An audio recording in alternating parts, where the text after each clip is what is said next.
이빨 빠진 호랑이.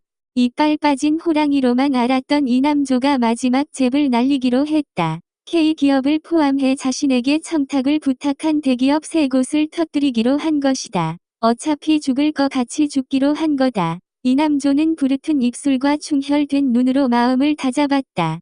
그렇게 조용히 죽어줄지 알았나 보지. 이남조는 청탁받은 자료들을 준비하고 기자들에게 몰래 연락을 취했다. 지금은 3곳이지만 자신에 대한 공격이 계속된다면 다른 기업들도 하나하나 터뜨려 나갈 거다. 그러면 자기들끼리 제지를 가할 수도 있다. 최소한 자신 혼자 당하지는 않을 거란 생각이었다. 헌데 이남조가 몰랐던 것이 있었다. 어쩌면 궁지에 몰려 상황 판단이 안 되었던 건지도 모른다. 언론은 경찰청장으로 자기 편이었는지는 몰라도 재벌과 등진 경찰청장 편은 아니라는 것이다. 그 계획은 장리나의 귀에 먼저 들어갔다. 장리나는 이번 일에 연루된 기업들을 포함하여 이 피에 가입된 기업 사람들과 자리를 가졌다. 시간이 촉박하군요. 이번에 저희 회사를 포함해 3곳만의 문제는 아닐 겁니다. 저희가 그냥 맥없이 당하는 모습을 보이면 다른 누군가도 이런 식으로 협박을 해오겠죠. 선례를 만들어서는 안 됩니다. 장리나는 얼마 전에 한국의 F엔터프라이저 프로텍터가 들어온 이야기를 들었다. 아직 활동은 하고 있진 않지만 준비는 마쳤다고 했다. 나머지 2기업은 모두 EP 회원이었다. EP는 각 나라에 먼저 가입된 기업들의 만장일치가 있을 때 새로운 기업이 들어갈 수 있는 구조였다. 다른 기업들은 시간이 급한 만큼 만장일치로 동의를 했다. 이제 처음으로 한국에서 EP들이 활동할 때가 된 것이다. 자신들을 위협하려 했던 자가 어떻게 되는지 보여줄 때이다. 장리나의 회사 문제로 불거진 일인 만큼 모든 일을 장리나가 맡아 진행하기로 했다. 2명의 EP가 현장에서 일을 처리하고 나머지 1명이 장리나와 만나 연락을 취하기로 했다. 장리나는 그나마 사무실이 가장 안전할 것 같아 자신의 사무실을 만남의 장소로 정했다. 해강은 부산으로 차를 모는 중간에 윤의 기척을 들었다. 급히 차를 갓길에 세우고 김윤이 누워있는 뒷자리 차문을 열었다. 윤이 일어나 앉아 있었다. 저 아직 살아있는 거예요? 윤이 일어나 해강을 보며 처음 한 소리다. 해강은 대답 없이 윤의 오른손을 끌어다가 수갑을 채우고 다른 손은 차문의 쇠줄에다 채웠다. 윤은 아직도 꿈속을 헤매는지 저항할 힘이 없는지 해강이 하는 대로 지켜만 봤다. 해강은 다시 쉬지 않고 차를 몰았다. 어디로 가요? 해강은 답이 없었다. 윤은 조금씩 정신이 들었고 자신의 상황을 깨달았다. 지금 앞에 있는 남자는 그 많은 죽음과 실종을 만든 범인인지도 모른다. 아니, 이제 거의 확실해졌다. 자신의 목에 가하던 기술은 철원이 조사한 것을 확인해줬다. 그럼 왜 자신은 죽이지 않은 거지? 김희진도 살아있다고 했지? 윤은 정신이 들면서 이런저런 생각이 들었지만 그렇게 불안하지도 않았다. 당신이 다 그런 거 맞죠? 윤이 대뜸 물었다. 해강은 대답 대신 클래식 음악을 크게 틀었다. 슈만의 바이올린 협주곡이었다. 정육칼도 김준익도 당신이 그랬죠? 김희진은 어디에 있죠? 윤은 계속 떠들었다. 해강은 볼륨을 더 높였다. 그날 장하나 일도 당신은 알고 있었어. 그죠? 그랬으니까 내가 근처에 못 가도록 막았던 거야. 어떻게 그럴 수가 있죠? 윤은 다그치듯 계속 말을 했다. 해강은 갓길에 차를 급하게 세웠다. 그제야 윤도 놀란 눈으로 얼굴이 하얗게 변했다. 해강은 글로브 박스에서 덕 테이블을 꺼내더니 윤의 입에 붙여버렸다. 윤은 어쩔 수 없이 더 이상 떠들지 못했고 차 안에는 클래식 음악만 썰렁하고 웅장하게 흘렀다. 차가 멈춘 곳은 부산의 백화점 지하주차장이었다. 윤은 수갑이 채워진 손목이 움직일 때마다 조여와 통증이 느껴졌고 입에도 테이프의 접착제가 달라붙어 조이고 찢기는 통증이 있었다. 차가 멈추자 해강은 윤의 입에 붙은 테이프를 떼어냈다. 윤은 크게 숨을 들이쉬었다. 잠시 후 입술이 벗겨진 곳에서 극심한 통증이 느껴져 얼굴을 찌푸리며 입술을 달싹거렸다. 해강은 음악을 끄고 글로브 박스에서 손수건과 갈색 유리병을 꺼냈다. 유리병 뚜껑을 여는데 동물해부 실험에 마취제로 쓰는 클로로포름 냄새가 났다. 해강은 수술용 장갑을 끼고 수건에 클로로포름을 적셨다. 윤은 금세 그 의미를 알았다. 꼼짝 안 하고 있을 테니까 그거 쓰지 마요. 윤은 수갑에 자유로운 한 손으로 해강을 저지하며 다급히 말했다. 움직이느라 수갑을 찬 손이 더 조여왔다. 테이프가 떨어져 나간 곳도 아직 따끔하고 얼얼했다. 해강은 멈칫하더니 뒤를 돌아봤다. 잠깐 고민을 하는 것 같았다. 여기서 한 발짝도 안 움직일게요. 제발 그거 쓰지 마요. 도망도 안 가고 도움도 요청 안 하고 꼼짝도 안 하고 있을게요. 해강은 클로로포름을 적신 손수건을 옆자리에 내려놓았다. 30분 정도 걸릴 거예요. 해강의 목소리는 조금 비장했다. 더 이상의 이야기 없이 윤을 차 안에 남겨두고 해강은 밖으로 나갔다. 차 안에는 손수건에 묻은 클로로포름 냄새가 점점 퍼져나갔다. 윤은 몸을 앞좌석으로 기울여 손수건에 손을 뻗으려 했는데 오른손에 채워진 수갑 때문에 손이 닿지 않았다. 정신은 점점 몽롱해졌다. 윤은 주위를 살펴봤다. 평일 낮인데도 주차장에는 차가 꽤 많았고 사람들 모습도 끊임없이 보였다. 왼손은 묶이지 않아 문을 열 수도 있었고 밖에 지나가는 사람에게 도움을 요청할 수도 있었다. 윤은 창문을 조금 열었을 뿐 그대로 있었다. 쾌쾌한 지하주차장 공기였지만 창문이 열리자 금세 클로로포름 냄새는 옅어졌다. 해강이 장리나의 백화점에는 왜 온 걸까? 정육칼과 김준익의 죽음이 해강과 관련이 있다면, 김준익이 장하나의 죽음과 관련이 있다면, 해강은 김준익을 왜 죽인 걸까? 그날, 장하나가 당하던 날 왜 모른 척 했을까? 도대체 오늘은 무슨 일을 꾸미려는 거지? 나는 왜 살려둔 거지? 모든 것은 연관은 있어 보이는데 앞뒤가 맞지 않았다.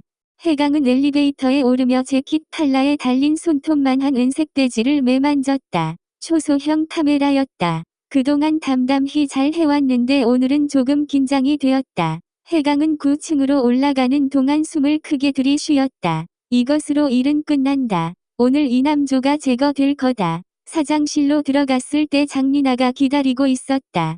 해강은 장리나와 마주 앉아 정중히 인사를 건넸다. 해강은 장리나의 외모에 놀라지 않았다. 장리나는 차분한 인상에 해강이 마음에 들었다.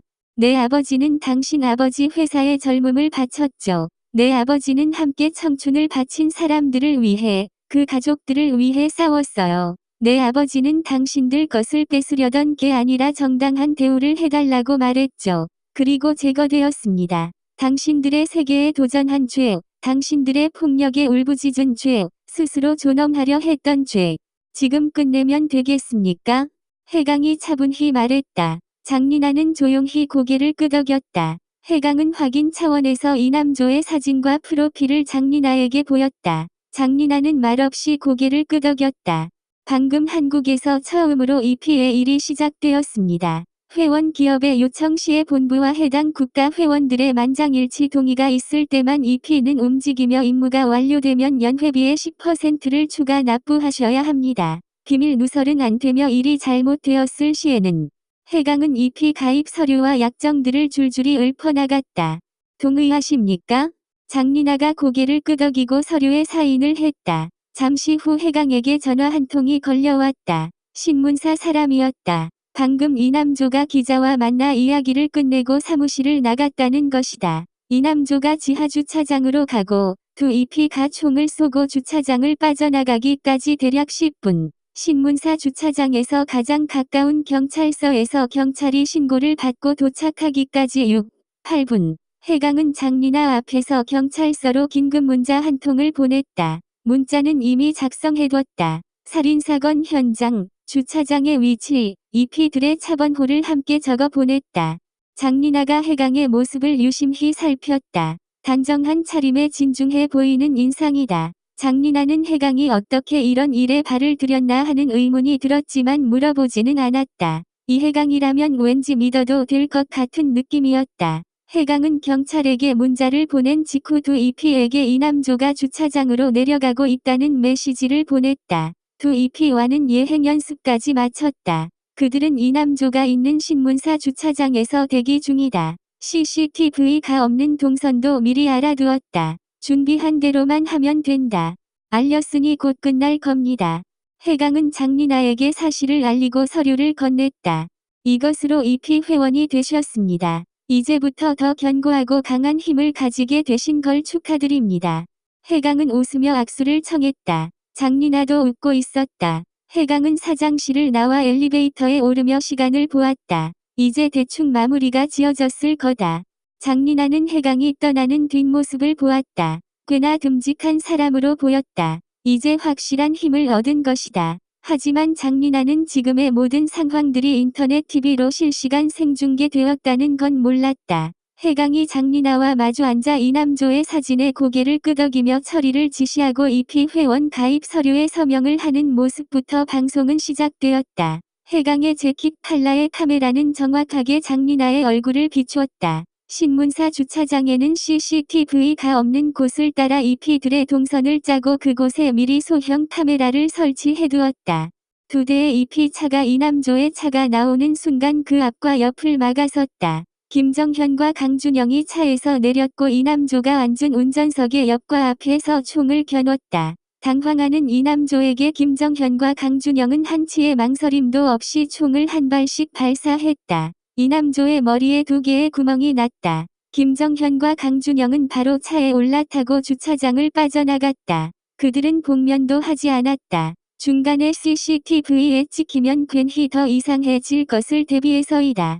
거기까지 방송이 되었다. 7, 8분 정도의 짧은 동영상이었지만 EP, 기업 수호자라는 제목으로 전 세계에 실시간 방송이 되었고, 동영상은 빠르게 퍼져나갔다. 사람들은 이게 실제 상황인지 어리둥절해 했다.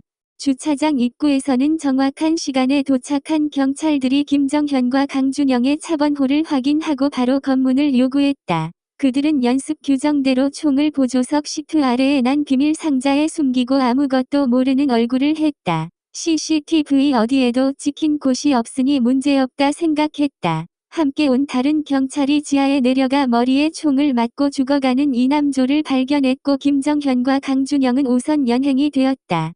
해강이 지하 주차장에 내려와 차문을 열었을 때 유는 오른손에 수갑을 찬 채 그대로 있었다. 차창이 조금 내려져 있었을 뿐 도움을 요청한 것 같지는 않았다. 해강의 모습을 본 윤의 얼굴에 반가움이 묻어났다. 해강은 잠시 멈칫했지만 금세 차가운 얼굴을 유지했다. 해강은 클로로포름이 묻은 손수건을 밖으로 버리고 윤의 수갑을 풀었다. 그리고 지갑에서 현금을 꺼내 윤에게 건넸다. 내려요. 윤은 꼼짝 않고 그대로 있었다. 내려요. 윤은 못 들은 척 끝까지 그대로 있었다. 해강은 말없이 차 밖으로 윤을 끌어내렸다. 어디로 가요? 해강은 대답 없이 그냥 운전석에 올랐다. 윤이 다시 문을 열려고 차문 손잡이를 잡았지만 문은 이미 잠겨 있었다. 왜 살려주었어요? 네, 어디로 가요? 윤이 창을 두드리며 외쳤지만 해강의 차는 그대로 출발해버렸다.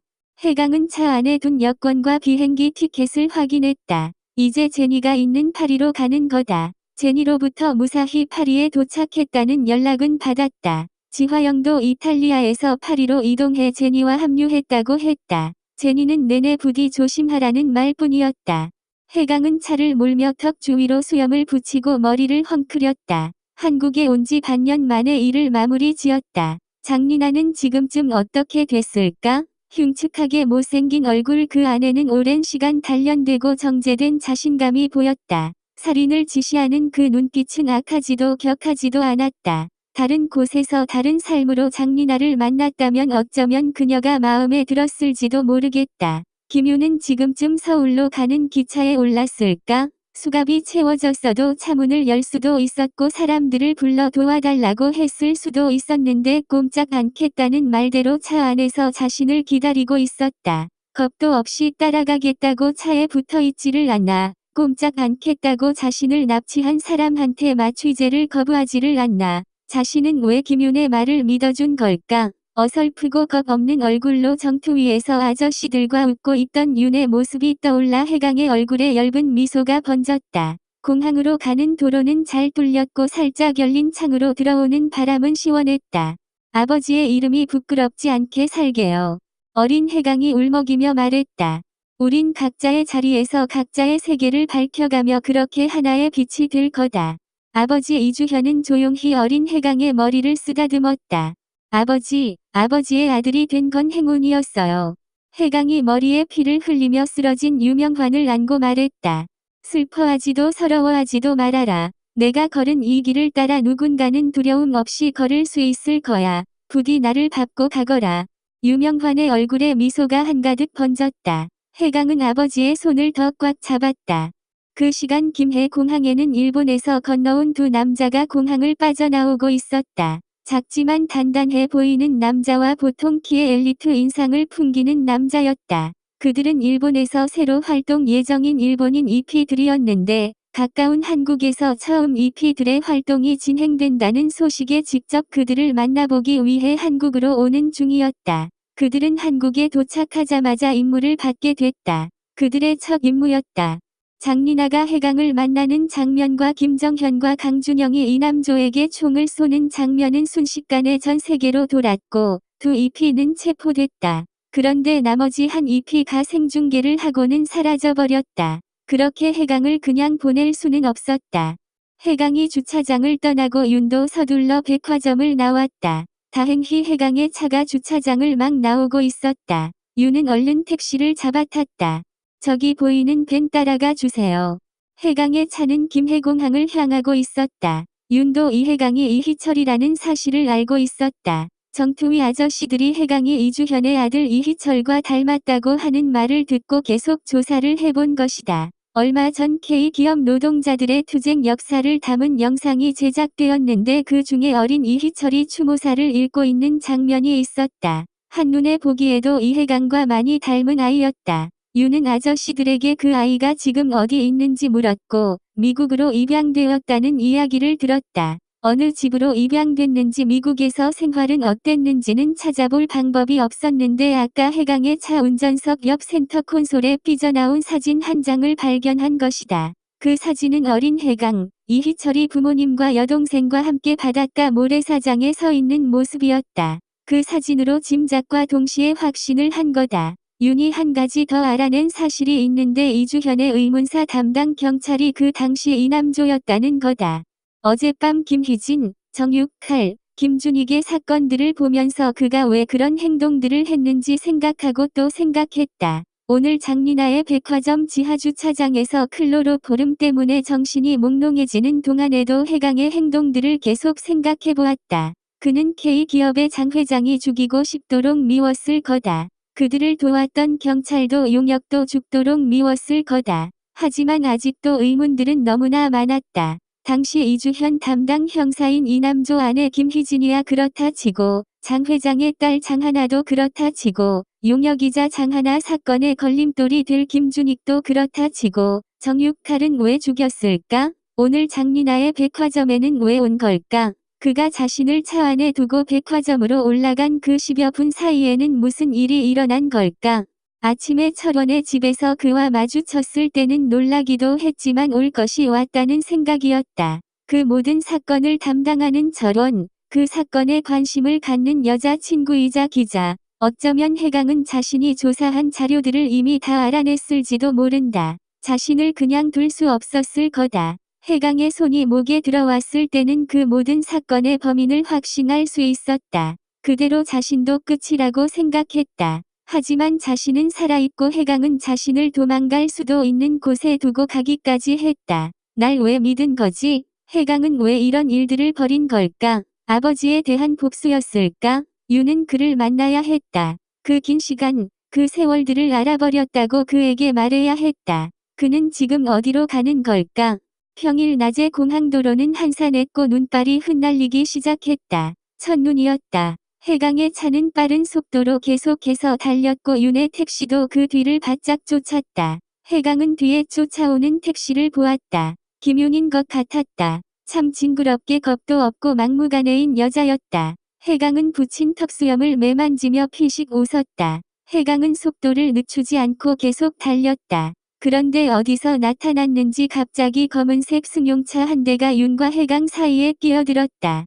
모든 것은 순식간이었다. 해강의 차 운전석 쪽으로 따라 붙던 검은 승용차의 창문이 열렸고 남자의 손이 나왔다. 여러 발의 총성이 들렸고 해강의 차 창문이 깨졌다. 해강의 차는 더 나가지 못하고 그 자리에서 몇 바퀴를 돌고 멈추어 섰다. 총을 쐈던 차는 어느새 보이지 않게 멀리 달아났다. 뒤따라가던 윤의 택시도 급정거를 했다. 윤은 택시에서 내려 해강의 차로 달려갔다. 발이 물속을 달리는 것처럼 무겁게 질척거렸다. 소리도 나오지 않았다. 차문을 열었다. 해강이 보였다. 그의 얼굴은 이미 피로 물들어 있었다. 눈을 껌뻑일 때마다 피가 눈물로 흘렀고 수염에는 피가 엉겨 붙었다.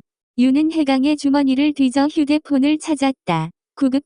구급차를 말하며 윤은 울음이 터졌다. 해강의 주머니에서 휴대폰을 빼려는데 해강이 힘겹게 윤의 손을 잡고 고개를 저었다. 윤은 정신을 차릴 수 없었다. 하염없이 눈물만 쏟아졌다. 얼굴이 온통 흐르는 피로 덮였지만 해강은 웃고 있었다. 해강은 센터 콘솔에서 사진 한 장을 꺼냈다. 가족 사진이었다. 붉은 눈으로 해강은 그 사진을 한참 동안 바라보며 웃고 있었다. 그 얼굴은 한없이 평온해 보였다. 너무 길었고 고된 시간이었다. 이젠 쉬고 싶었다. 해강의 머리가 윤의 가슴으로 떨어졌다. 내가 내 삶을 허비했다고 생각해요. 윤은 고개를 저었다. 해강의 머리에서 흐르는 피가 가슴을 온통 적셨다. 많이 힘들었나요? 좀 더 빨리 알아보지 못해 미안해요. 아니요. 이제 편안해요.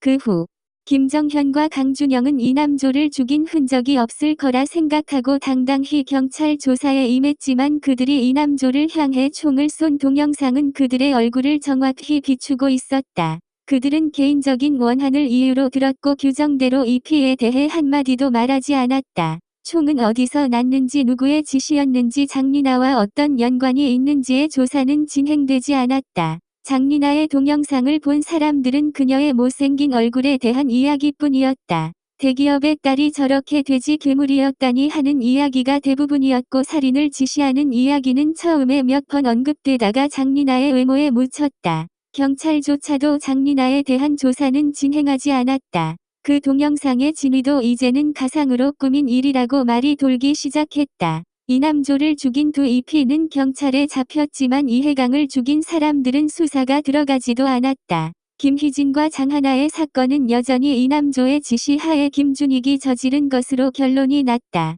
이남조와 김준익이 죽었으니 반박할 자는 없었다. 최진영은 석방되었다. 해강과 철원, 윤은 중국집에서 짜장면 하나씩을 시키고 중간에 탕수육과 군만두를 두고 앉았다. 며칠 전 강남 나이트클럽에서 발생한 조폭들의 패싸움의 취재와 조사를 마치고 둘러앉은 것이다. 셋도 해강이 죽고 한 달 만에 한자리에 모인 거다. 그동안 이해강의 일에 대해 서로 이야기하지 않았다. 누구 하나 어디서 이야기를 꺼내야 할지 몰랐다. 둘은 결혼 안 해? 용석이 군만두를 집으며 말했다. 저야 뭐, 지금 당장이라도. 철원이 윤을 보며 은근한 미소를 지었다. 윤은 별 반응 없이 짜장면을 비볐다. 그들은 이 피를 왜 믿은 걸까요? 철원이 단무지를 깨물며 말했다. 누구? 기업인들? 자기들을 배반하리란 생각을 못한 거지. 막대한 돈을 줬으니까. 공권력과 언론들도 자신을 배신 안 할 거라는 믿음을 갖듯이 언론도 권력도 다 자신들이 아니면 유지될 수 없다고 생각하니까. 지금도 그렇잖아. 누구 하나 진실을 뻥 터뜨리면 내부 고발자가 되어버리잖아. 김정현이랑 강준영도 끝까지 배후 말 안 하고 자기들이 뒤집어 쓴 거 봐. 용석이 짜장면을 마시듯 입으로 훑어 넣으며 말했다. 만약에 넌 상사가 비리 저지르는 거 알면 경찰 그만두고라도 말할 자신 있어? 윤이 탕수육을 집어 먹으며 철원에게 물었다. 글쎄, 꼭 그래야 되나? 내가 그러면 어쩔 거야? 철원은 윤에게 되레 물었다. 먹여 살려야지, 뭐. 윤은 짜장면을 먹으며 무심히 말했다. 철원은 짜장이 묻은 입으로 입이 찢어지도록 웃었다. 용석이 젓가락으로 윤과 철원의 짜장면 그릇을 쳤다. 둘이 내 앞에서 작작 좀 해라. 윤은 회사로 돌아가고 철원과 용석도 경찰서로 들어갔다. 철원은 믹스커피를 2잔 타서 비상계단으로 갔다. 찾으셨어요? 철원이 용석에게 커피 한 잔을 건네며 물었다. 지화영을 찾았냐는 질문이었다. 용석이 고개를 끄덕였다. 다행이네요. 어디에 있대요? 북경에 있다나 봐. 용석은 얼마 전 지화영을 만났었다. 이해강 장례식에 용석과 철원도 갔었다. 장례식장은 너무나 조촐해 뭐라 말하기도 힘들었다. 제니와 몇몇 영화인들이 보였고 윤이 그 자리에서 일을 도왔다. 밤에 잠시 들르러 갔던 용석은 입구에서 걸음을 멈추었다. 저기 구석에 지화영이 앉아 있었기 때문이다. 오랜 시간이 지났어도 한눈에 알아볼 수 있었다. 지금껏 그렇게 찾아 헤맸음에도 막상 지화영이 눈앞에 나타나자 한 걸음도 다가갈 수 없었다. 용석은 밖으로 나와 담배를 한 대 태웠다. 그리고 근처 벤치에 한참을 앉아 있었다. 얼마 후 밖으로 나오는 지화영이 보였다. 화영은 혼자였고 장례식장을 나와 바로 택시를 잡아탔다. 용석도 택시를 잡아타고 화영을 따라갔다. 화영의 택시는 공항을 향하고 있었다. 용석은 계속 멀리서 지화영의 모습만 쫓았다. 지화영은 비행시간이 급한지 빨리빨리 움직였다. 화영이 출국장에 들어가려 할 때야 비로소 용석은 달렸다. 갑자기 나타나 자신의 팔목을 잡는 용석을 보고 화영은 화들짝 놀랐다. 용석은 화영을 잡고도 아무 말을 못했다. 화영도 잠시 당황했지만 시계를 들여다보며 차분히 말했다. 곧 전화할게요. 용석은 맥없이 그대로 화영을 보냈다. 며칠이 지나 정말 화영에게서 전화가 왔다. 북경이라고 하며 자신이 있는 주소를 알렸다. 어떻게 지냈냐? 잘 지내고 있다. 하는 이야기 외에 별 이야기는 하지 않았다. 왜 떠났는지, 앞으로 어떻게 할 건지, 찾아가면 우린 앞으로 어떻게 되는지, 두 사람 모두 어디서 이야기를 시작해야 하는지 모르는 사람들처럼 입을 닫았다. 서로의 목소리를 듣는 순간 그 모든 것들이 시간의 무덤으로 사라지고 막연한 그리움만 담담히 떠올랐다. 어쩌면 그간의 공백들이 감정의 팽창을 도왔던 건지도 모르겠다. 공백을 지나 마주한 목소리는 과장된 팽창의 맥을 빼버렸는지도 모르겠다. LNJ가 왜 꼭 이남조야 했을까? 용석이 커피 한 모금을 마시고 담배 한 모금을 빨며 말했다. 네, 정황이 그랬잖아요. 이남조 말고는 없었으니까. 철원은 당연하다는 듯 말했다. 이남조를 의심하던 차에 LNJ를 이남조라 의심한 거지. 우린 엄청난 논리 비약을 한 거야. 장리나한테 이남조를 잘 갖다 준 거지. 철원은 어깨를 으쓱했다. 용석은 그 후로 몇 번 더 화영과 전화 통화를 했었다. 그리고 화영을 찾아가지 않기로 했다. 자기의 역할은 여기까지인 것 같았다.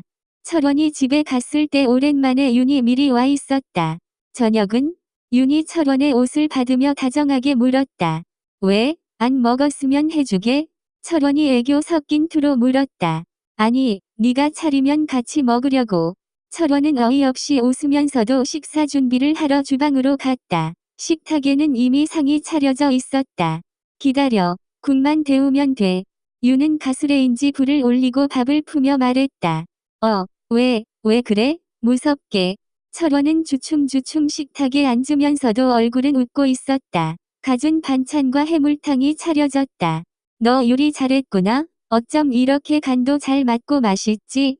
철원은 국물 한 숟가락에 감동을 하며 말했다. 산 거야. 마트에 한 번에 물만 붓고 끓일 수 있게 팔더라고.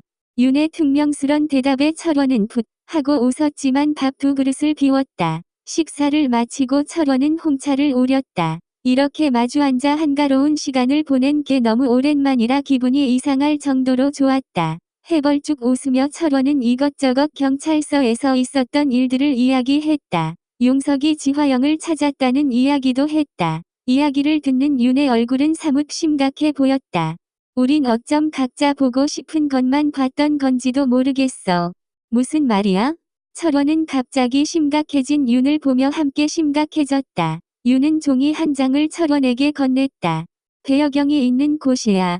철원의 얼굴이 급격히 굳었다. 윤은 일어나며 비행기 티켓을 건네고 자기 방으로 들어갔다. 3일 후 북경으로 가는 티켓이었다. 철원은 그대로 굳은 채 식탁에 앉아 있었다. 윤도 방문에 기대 한참을 멍하니 앉아 있었다.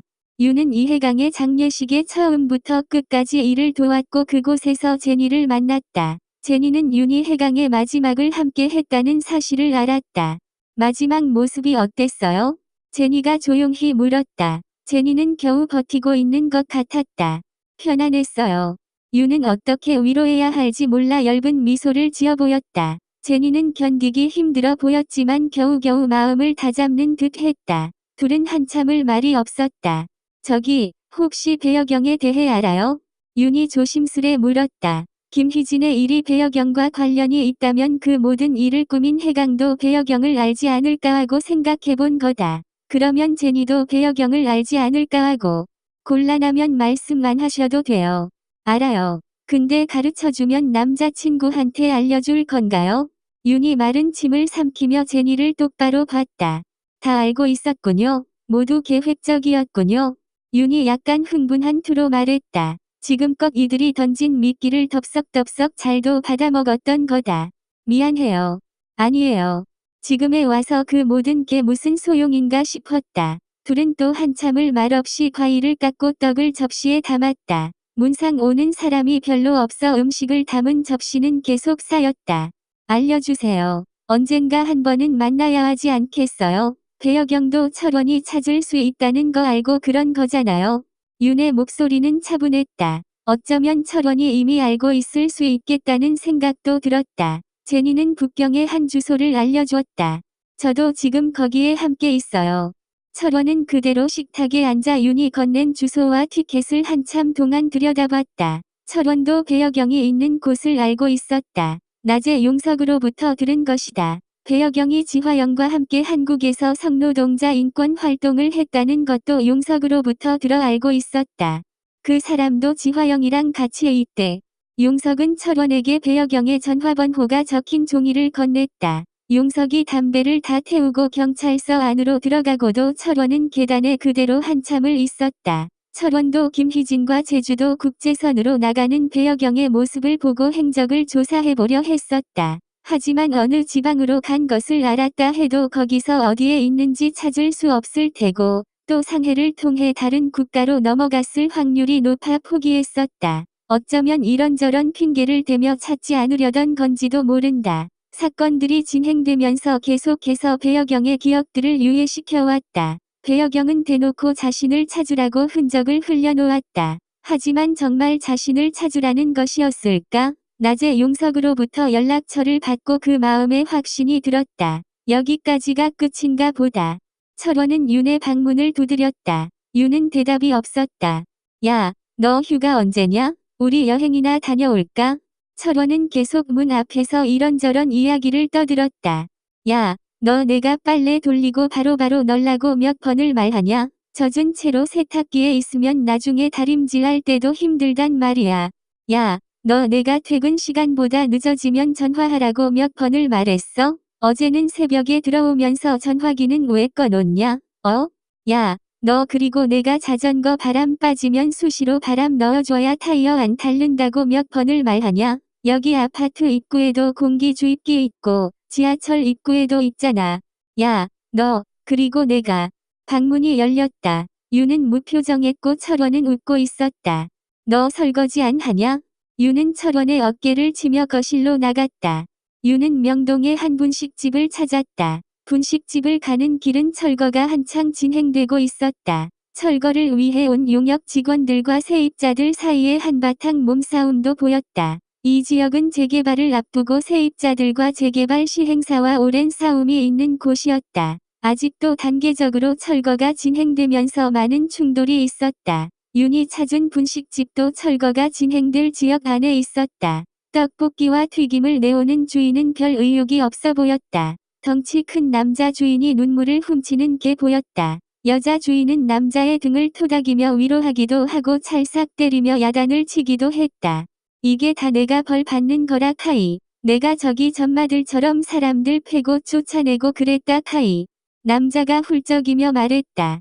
괜찮다 현우야. 니랑 내랑 겨우 22살인데 다시 시작하면 된다. 남자 새끼가 찔찔 짜는 거 아니라고 내가 몇 번을 말하노. 그거 막말로 우리 이 가게 연 돈도 니 보스 주거가 니가 삥땅 친 돈 아이가? 그간에 우린 잃을 거 하나도 없으니까 걱정 말고 있어라. 여자는 심한 부산 사투리를 쓰며 남자를 어르고 달랬다. 그래도 내가 얼마나 떡볶이 가게를 열고 싶어 했는지 니도 알지? 몇 달도 안 돼가 이게 뭐고? 남자는 또 울었다. 여자는 남자의 등을 토닥이다 조용히 말했다. 괜찮다. 그면 우리 그때 그 아저씨가 두고 간 돈 그냥 쓸까? 주인 안 올라는갑다. 무서운 돈이면 어에노. 우리가 안 줄락한 게 아이고 자기가 안 왔잖아. 오면 주면 되지. 어린 주인 둘이 주방에서 속닥이는 소리는 윤의 귀에 그대로 다 들렸다. 저기요. 윤이 부르는 소리에 여자 주인이 얼른 웃는 얼굴로 달려왔다. 네, 뭐 더 필요하신 거 있으세요? 가까이서 본 여자는 외되고 귀여운 얼굴이었다. 생글생글 웃으며 어색한 서울말을 쓰는데 유는 그만 피식 웃음이 나왔다. 저는 신문사 김윤 기자라고 하는데요. 유는 명함을 우선 건넸다. 이번 이 지역 재개발과 관련해서 인터뷰 좀 하고 싶은데 가능할까요? 여자는 남자를 향해 돌아보며 의견을 구하는 듯했다. 아, 두 분 함께 해주시면 더 좋고요. 유는 1시간가량 분식집에 앉아 인터뷰를 했다. 이 지역의 철거 문제는 꽤 오랜 시간 많은 사람들이 노력한 덕에 이제 조금씩 이슈가 되고 있었다. 유는 한 집씩 인터뷰를 하고 각자의 사연을 이야기를 만들어 연재로 실을 작정이었다. 유는 분식집 여주인이 해강의 동생이라는 걸 알고 있었다. 해강이 숨을 거두기 전 손에 꼭 쥐고 있던 가족 사진 뒤에 이 분식집 주소가 적혀 있었다. 인터뷰를 하면서 유는 여주인을 물끄러미 한참을 바라봤다. 눈매가 해강과 많이 닮았다. 웃을 때 볼이 동그랗게 올라오는 것도 닮았다. 여동생은 윤과 시선이 마주치자 무한한지 배시시 웃었다. 유는 몇 주간 이 지역을 다니며 사람들을 인터뷰했다. 하나같이 삶을 걸고 싸우고 있었다. 그냥 건물주가 바뀌는 줄만 알았지 그 회사가 재개발 시행사인 줄은 몰랐어요. 저쪽에 아까 들어오던 입구에 강제 철거에 반대해서 상인들이 자해소동 일으키고 막 그랬거든요. 그걸 보고 뭔가 잘못되고 있다는 걸 알았어요. 얼마 후에 우리한테도 상가 명도하라고 통고서가 날아왔는데 이주비나 보상비 이야기는 전혀 없었어요. 그냥 가게에 넣은 돈 다 날리는 거예요. 윤의 기사가 큰 반향을 일으키지는 못했지만 하나하나 이들의 모습을 알리고는 있었다. 마지막 집에 인터뷰를 마치고 윤은 분식집을 다시 들렀다. 기운 잃지 말고 꼭 이겨요. 기운을 차렸는지 해강의 동생과 남자는 얼굴이 밝아져 있었다. 윤이 떠나려는데 해강의 동생이 떡볶이와 순대를 사서 윤에게 건넸다. 윤은 거절했지만 한사코 윤의 손에 봉지를 들려줬다. 줄 것도 없는데 이렇게라도 고마운 마음 전하는 거예요. 우리 이야기 끝까지 들어줘서 고맙다고. 수줍게 말하는 해강의 동생을 유는 한참을 바라보며 미소 지었다. 해강이 더 생각나는 날이었다. 김희진이 인천공항에 혼자 모습을 드러냈다. 이남조의 장례는 이미 치러졌고 아이는 친정집에 맡겨졌다는 이야기를 들었다. 이남조의 재산은 딸에게 모두 물려졌고 실종자인 자신은 이제 다시 돌아왔다. 희진은 실종 신고를 풀고 딸을 데리고 이남조와 살던 집으로 다시 돌아갔다. 희진은 딸을 안고 말했다. 너는 엄마가 지켜줄게. 다음날 희진은 최진영의 신문사로 찾아갔다. 최진영의 전화번호가 다 바뀌어져 연락이 닿지 않아 직접 찾아간 것이다. 저기, 최진영 기자님 자리가. 희진이 신문사 복도에서 만난 사람은 김윤이었다. 윤은 김희진의 얼굴을 단번에 알아봤다. 윤은 김희진을 바라보며 한참을 말이 없었다. 저기요, 최진영 기자님 모르세요? 네, 아, 저 자리긴 한데, 지금 취재 나가셔서, 곧 돌아오실 거예요. 윤은 얼른 정신을 차리고 김희진을 안내했다. 김희진은 진영의 자리에 조용히 앉아 진영을 기다렸다. 윤은 김희진이 한국에 돌아왔다는 이야기는 듣지 못했다. 최진영도 김희진이 돌아왔다는 걸 알고 있는지는 모르겠다. 최 기자님이랑 약속은 하셨나요? 아, 아니요. 김희진은 대답을 짧게 하고 다시 고개를 커피 잔으로 돌렸다. 윤은 김희진을 아는 척 할 수 없어 잠자코 일을 하는 척했다. 납치, 이남조의 죽음, 그간 많은 일이 있었을 텐데 김희진의 얼굴은 평온해 보였다. 이 사람은 요즘 어떤가요? 일은 괜찮아요? 김희진이 먼저 말을 걸어왔다. 감옥에 다녀온 일을 말하는 것 같았다. 무죄로 풀려나고 며칠 지나지 않아 다시 출근하셨어요. 겉으로는 아무렇지 않아요. 속은 모르겠지만요. 김희진이 조용히 고개를 끄덕였다. 아직 최진영을 만나지는 못했나 보다. 김윤 씨는 어때요? 네. 윤은 김희진이 자신의 이름을 부르는 것에 깜짝 놀라 눈을 동그랗게 떴다. 얼마 전에 제니랑 통화할 때 들었어요. 윤이 고개를 갸우뚱했다. 아, 그럼 북경에 같이 있으셨던 거예요? 아뇨, 제니가 시드니로 잠시 왔었어요. 저는 시드니에 있었거든요. 지금은 다들 북경으로 갔지만. 윤은 김희진의 이야기가 잘 파악이 되지 않았다. 아, 네. 다라면? 제니, 배여경, 지화영 다요. 다른 사람들도 많이 함께 갔어요. 김희진은 한국에서의 상황이 끝나고 일의 전말을 들을 수 있었다. 시드니에 있는 동안 한국인들이 몇 명 더 왔고 그들이 제니와 지화영이었다. 유는 지화영과 배여경에 대해 묻지는 않았다. 아, 그랬군요. 김희진 씨는 언제 한국에 오신 거예요? 유는 해강이 죽고 한참이 지난 후에 김희진이 나타난 것이 의아했다. 일주일 전에요. 김희진은 시드니에서 생활한 지 보름이 지나서 배여경에게서 가도 좋다는 이야기를 들었다. 끝났어요. 돌아가요.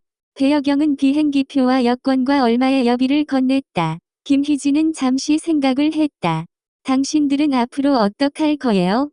김희진은 배여경이 예전에 했던 이야기가 떠올랐다. 선택은 내가 하는 거다. 제니를 비롯한 많은 사람들을 만나며 김희진은 잠시 시간을 더 가졌고 한국으로 돌아갈 것을 결심했다. 이남조의 사망 소식은 들었지만 딸도 보고 싶었고 최진영도 보고 싶었다. 자신의 자리는 그냥 그쯤인지 모른다. 어쩌면 한국에서 새롭게 시작할 수 있을 거다. 최진영이 사무실로 들어오는 모습이 보였다. 유는 자리를 피했다. 2달이 지나 유는 가방을 쌌다. 철원은 퇴근 시간이 넘었는데도 아직 돌아오지 않았다. 비행 시간까지 얼마 안 남았고 이제 공항으로 출발해야 했다. 유는 가방을 들고 아파트 계단을 내려갔다. 낡은 아파트는 오늘따라 더 흔들리는 것 같았다. 철원은 오지 않으려는 모양이었다. 유는 얼마간 이피들이 저지른 일로 추측되는 3개의 사건들을 조사했다. 이피라고 명명된 기록은 아무것도 없었고 이피에 대한 정보 또한 어디서도 찾을 수 없었다. 대신 기업들과 관련된 의문의 사건들을 조사해봤다. 일처리가 감쪽같고 사건 후에 사건을 방치한 정부의 태도 등 비슷하다고 생각되는 일들 대부분이 이피들의 일이 아닐까 하고 닥치는 대로 모아본 것이다. 이해강이 죽고 유는 무언가에 홀린 듯 틈만 나면 그 일에 매달렸다. 이해강의 일로 한국에서 이피의 활동은 당분간 없겠지만 언제 재개될지 모른다. 지금도 어느 곳에서 그들에 의해 감쪽같이 제거되어지는 사람들이 있을 거다. 유는 혼자 이 일을 알아보는데 한계를 느꼈고 제니에게 연락을 했다.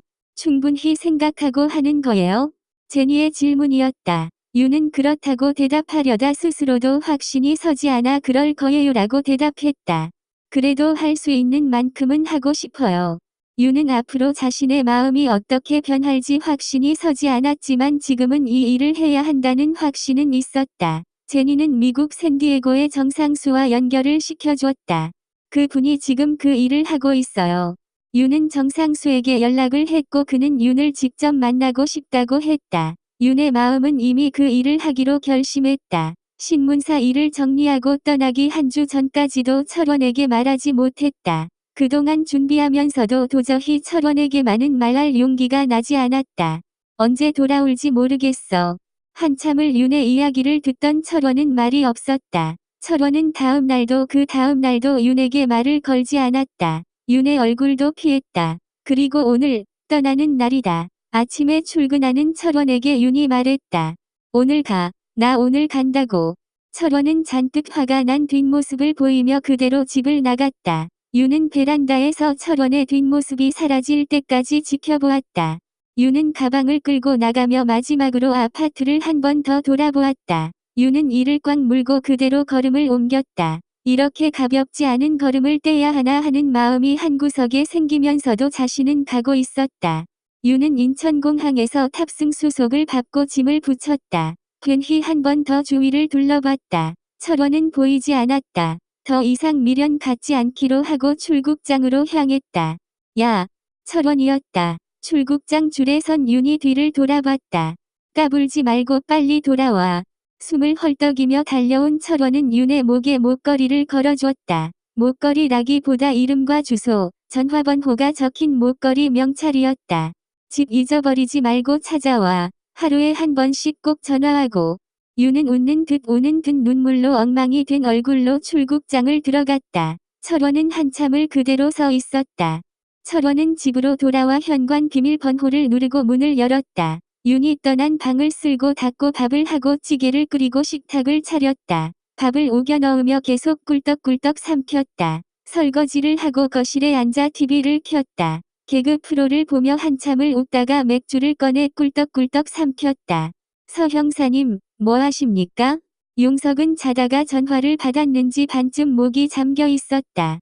지금 신림동으로 갈 테니 감자탕에 소주 어때요? 용석이 시끄러우니까 잠이나 자라는 소리를 했다. 지금 가겠습니다. 철원은 두꺼운 겨울 패딩을 입고 목도리를 목에 칭칭 감았다. 녹물이 흐르고 흔들거리는 아파트 계단을 내려가며 추위에 몇 번 몸을 움찔했다. 아파트 현관을 나서자 겨울밤이 이상하게 환했다. 언제 내렸는지 눈이 쌓여 불빛들이 반사되어 환하게 빛나고 있었다. 철원은 주머니에 손을 찔러 넣고 아무도 밟지 않아 깨끗한 눈에 발자국을 내며 뚜벅뚜벅 걸었다.